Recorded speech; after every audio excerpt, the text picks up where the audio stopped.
changamoto zipi ambazo wewe kama mzazi sasa unakutana nazo katika kumsaidia mtoto wako kujifunza, kukuza ujuzi wake katika miaka hii ya awali? Changamoto ya kwanza nayo kukutana nayo mimi kama mzazi, unajua tunapoongelea mtoto, tunaongea mtoto kuanzia siku 0, yani siku ya utungaji wa mimba. Na mpaka kufikia hiyo miaka 8. Mtoto anaweza kupata malezi bora kuanzia siku ya kwanza aliyotungwa mimba mpaka anapozaliwa.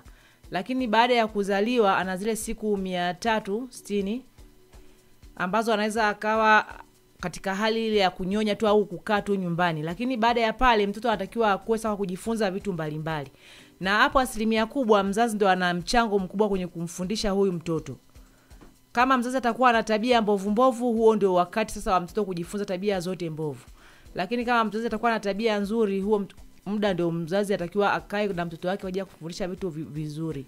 Na tunapoongelea muda wa kufika chekechea, tunaongelea miaka 4-5 au kuanzia 3-4-5.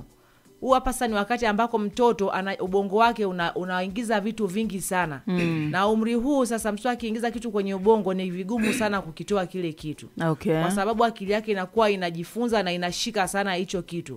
Kwa kama utamfundisha kitu kizuri, kitakaa kizuri. Lakini kama utamfundisha mtoto kitu kibaya, kitakaa kitu kibaya vile vile. Na mimi kama mzazi nimewahi kukaa na mtoto mmoja wa miaka 18, tuseme amefikia sasa umri wa kuwa kijana. Anakumbuka ukatili ambao aliwahi kufanywa mama yake akiwa na miaka 3. Sasa unaanza kujifikirisha huyu miaka 3 alikuwa anakumbukaje? Lakini sasa ukija kusoma kwenye masuala ya biolojia unakuta kuna hicho kitu. Kuna kitu kinakuwa kama memory. Kinaweka vitu vingi.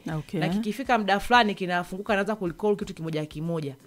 Kwa hiyo akiangalia tukio lilotokea leo anakumbuka nishe kuona na hichi kitu miaka fulani, lakini akumbuki sasa ni miaka gani. Ni miaka hiyo ambayo mtoto anajifunza vitu na kuvishika sana akiwa katika umri huo mdogo. Ambapo sasa kama wazazi tunaweza kufanya mtoto kitu alafu tukajua kabisa huyu hawezi bwana kukikumbuka au hata kijua, lakini kumbe sio kweli. Kwa hiyo nitoe rai kwa wazazi kukaa vizuri na watoto, na tunaamini mtoto kuanzia miezi 4 akiwa tumboni anasikia. Kwa kama mzazi anakuwa anapigwa, mama yake anapigwa na baba yake, mtoto anasikia kuanzia miezi 4-5 tumboni. Kwa hiyo hilo pia wazazi tujifunze hilo na tulielewe vizuri. Kwamba mnaweza mkazaa katoto ambako ni kaoga au au kakao anataka kupigana muda wote, kamekuwa kwenye mazingira hayo tumboni. Kwamba hapa njia ya kujikinga ni kupigana tu muda wote.